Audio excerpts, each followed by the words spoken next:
Drawing of plants and trees. All plants and trees have a definite character as well as expressive characteristics like shape, sizes, and expanse. They are a composite of numerous branches,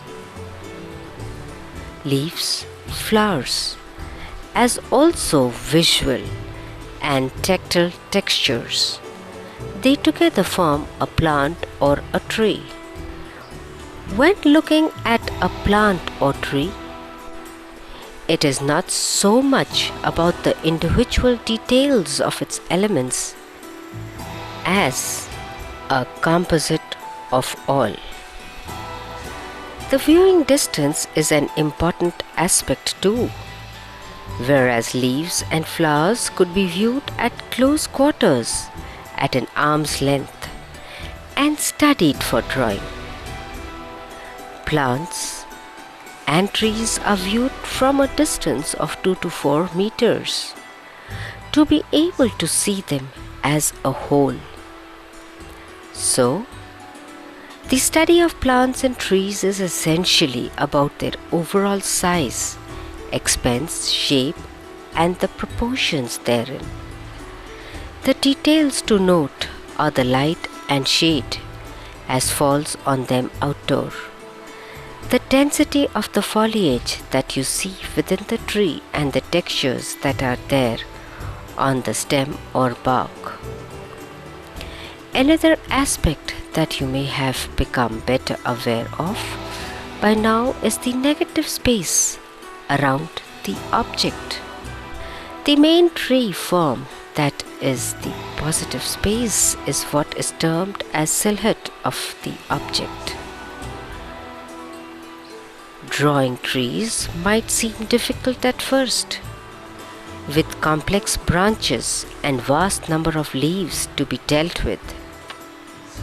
However, by first observing the overall form and ignoring small details, trees become much easier to draw. Begin by sketching quickly different types of plants and trees as skeletal silhouettes only in their outline form. If your subject is a small plant, you are possibly closer in your view of it and are able to draw in a lot more detail of the foliage, more definite and complete forms of the stem and the leaves. In case of a tree, you are viewing at some distance in order to have a full view. In this case, look at the foliage. Loosely outline the main clumps of the foliage. This is mainly to position the denser and lesser dense groups of the leaves. Don't worry about the leaf shape, but concentrate on the way they are grouped as branches or flat sprays. It will help you to keep your eyes more on the object than on the pencil or the paper. You could try squinting to reduce details as you look for the forms.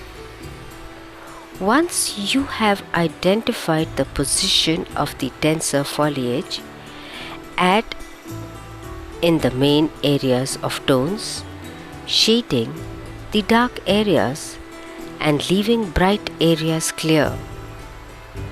Note that plants and trees taper gradually from the base of the trunk at the ground level up to the delicate outermost branches. Try to draw this accurately.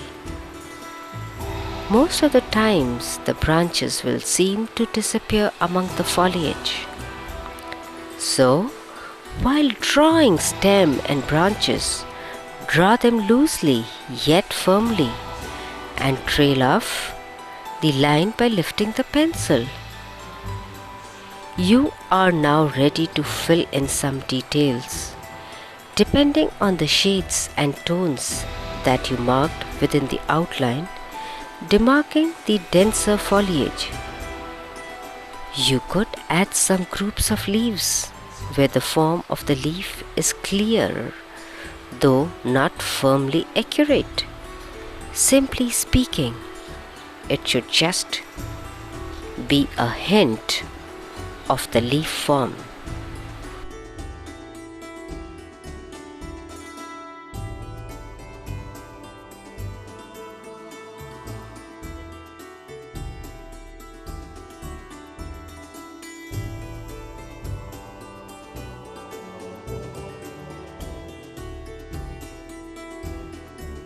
Similarly, add visual and tactile textures seen on the brighter patches of the trunk and branches.